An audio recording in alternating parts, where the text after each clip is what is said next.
Thank you, Dr. Ramachandra. What I'd like to do is just talk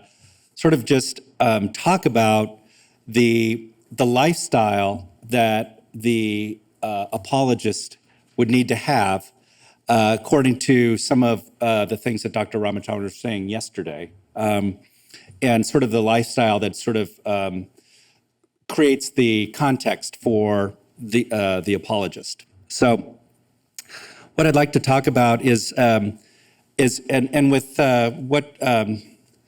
Ramachandra was really contrasting yesterday, especially, was the sort of Christendom apologetic versus the pilgrim apologetic or the apologist. And so I'll sort of contrast that, and hopefully that will just illuminate sort of some of the things that, or it's just provide another angle on the backdrop of the apologist. Whereas the Christendom apologist will celebrate the liturgies of a particular nation and their secular allegiances and encourage others to do so. The Christendom apologist will justify the status quo of Western European Christendom. The Christendom apologist serves as a chaplain to American empire and does not challenge that. The Christendom apologist would experience privilege because of Christendom and comes from a privileged place. In contrast, the pilgrim bears witness. The pilgrim has a moral purpose. The pilgrim sees that credibility that comes from the willingness of what Dr. Ramachandra said yesterday, of being judged by what they are advocating for. There's a humility there in the pilgrim. Whereas the Christendom apologist will see life dualistically. They see a strong sacred secular split. They will see apologetics and evangelism as separate from social action. Whereas what Dr. Ramachandra is talking about with the pilgrim is that they have an expansive view of God. God is in all things. And so you can start with the culture being true and good and beautiful, and then you can redirect it, you can tend to it, as he talked about. They cannot, and so the separation of evangelism and social action makes no sense if God is in all things. So it's a non-dualistic approach, this pilgrim apologetic. The Christendom apologist will enjoy privileged power, but the pilgrim lives incarnationally. They engage society through identification, dependence, vulnerability, and weakness. They learn from others, as he talked about. So the pilgrim apologist interacts and goes, in a sense, very powerlessly and is not coming from a place of power. The Christendom apologist will defend themselves and defend the Christendom project. We'll sort of just be fighting for that. The pilgrim does not defend themselves. In fact, they defend others. They will argue for religious liberty, for other religions, for the atheists, for the Jews. They will show common cause with those who are being persecuted by the Christendom project, by the Western European power. The Christendom apologists would see pluralism as an enemy to Christendom and attacks it. The pilgrim sees pluralism as an opportunity for liberation, as an opportunity to give it up.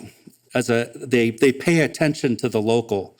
They remember what gave rise, the local stories that gave rise to these expressions. The pilgrim sees pluralism as a bringing together of different kinds of people. The pilgrim looks at and seeks to develop friendships across religions that seek partnership with non-Christians, which lead to dialogue.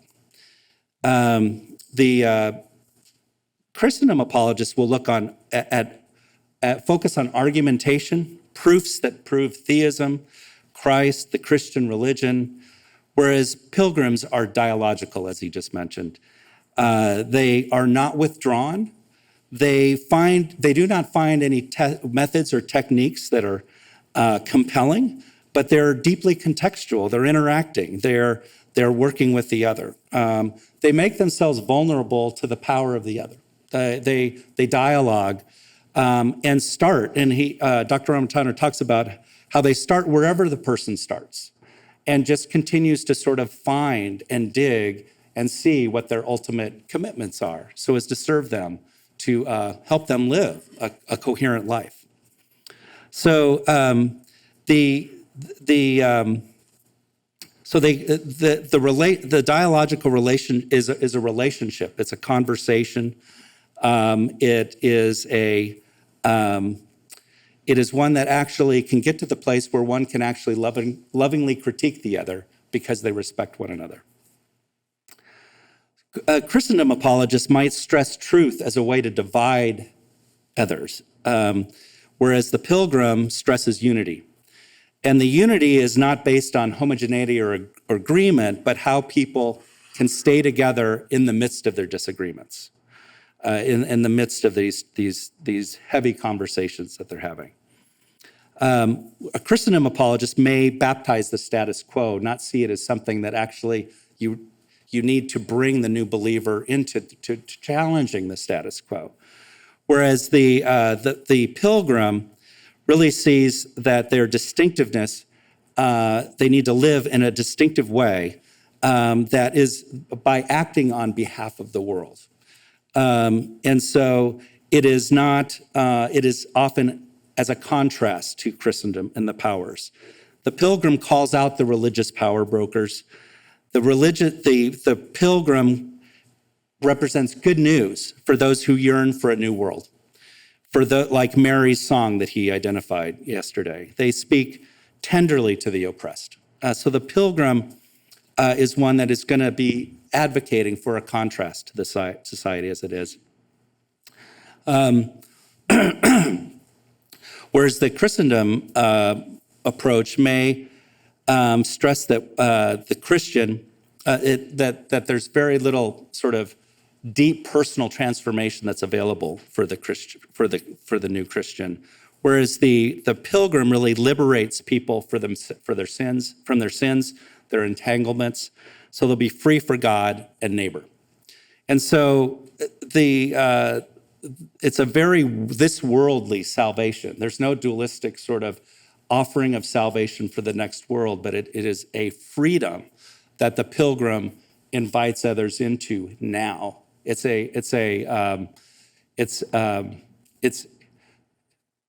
The other would really perceive that this pilgrim is really an advocate for their freedom and their liberation now. That this invitation is to a new life that actually makes real direct impact on their day-to-day living as they become free.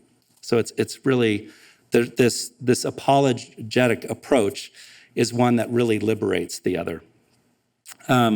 Whereas the Christendom apologetic approach is often very monocultural. It fights to be a majority faith in society. There's often very little social cost to becoming a Christian in this Christendom sort of apologetic. It sees salvation more as just switching affiliations. It sees the reign of God as otherworldly, as we've talked about. It looks to enforce uniformity through government power. It seeks to reach only those others who share the same culture as me, ignore immigrants, focus on meeting needs and numbers, raising numbers, hosting meetings and presenting a disembodied gospel. That's the sort of Christendom approach. For the pilgrim, they really are inviting others to join a multinational, multicultural community, a sort of third race, as he said. It's really inviting others to be a minority people. It's let go of the Christendom project as being the goal. It's inviting others to follow Christ with them, that they do not possess Christ. So it's join with me on the journey there as we both seek truth together. I'm not the dispenser of truth, as he talked about yesterday. It invites others to give their allegiance to Christ alone above all the powers, and so it exacts a very high social cost, as far as also leaving possibly your own culture or allegiance to your own culture as ultimate. it enlists people for the reign of God. So it is not necessarily an evangelism that looks to help you sort of change your affinities, but it actually is looking to enlist you in sort of an army, or like a militant sort of Christianity that we were hearing about yesterday.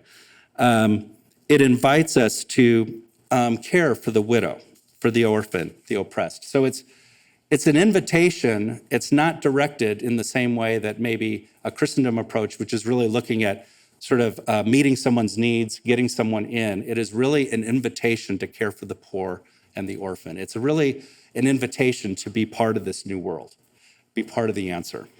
And so just to sort of wrap up on some of the things that I think are implications of the lifestyle from what Dr. Ramachandra said yesterday, I'd say it's through the pilgrims bearing witness in the world, their embrace of all reality, no sacred secular split.